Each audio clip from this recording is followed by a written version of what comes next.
Mga bro, mukhang malapit na tayong makakita ng tunay na amphibious capability para sa Pilipinas. Sa wakas, ang inaasam-asam na hakbang patungo sa isang mas modernong hukbong panghimpapawid ay nagkakaroon ng katuparan.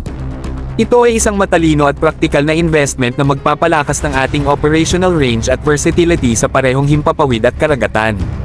Bagamat wala pa itong mga high-tech na gizmos tulad ng mga dating proyekto, malaki na itong hakbang patungo sa mas advanced na amphibious operations. Imagine the possibilities mga bro. Ang ganitong klase ng capability ay hindi lang para sa search and rescue missions. Pwede rin itong gamitin sa disaster response, maritime patrols, at maging sa humanitarian assistance operations. Practicality over luxury ang approach dito, at iyon ang talagang kailangan natin ngayon. Kung may sama pa ang EO, IR systems o isang dissenting search radar, mas lalo pang magiging multifunctional ang ganitong amphibious platform. Pero mga bro, hindi ba't pwede naman itong gawin noon pa? Kung tutusin, ito ay overdone na.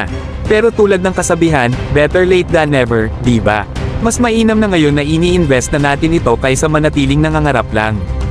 Ang mahalaga, natuto tayo sa mga nakaraan at ginagawa na natin ang hakbang para makabawi. Kaya saludo sa mga planners natin sa hakbang na ito. This is a game changer, kahit pa kulang pa sa bells and whistles. Hindi naman kailangang maging sobrang high-tech agad. Ang importante ay magagamit natin ito at magiging stepping stone para sa mas advanced na equipment sa hinaharap. Isipin nyo lang kung gaano kalaki ang maitutulong nito sa operations ng Philippine Air Force at iba pang branches ng ating military. Ang susunod na hakbang, mag-upgrade at magdagdag ng tech.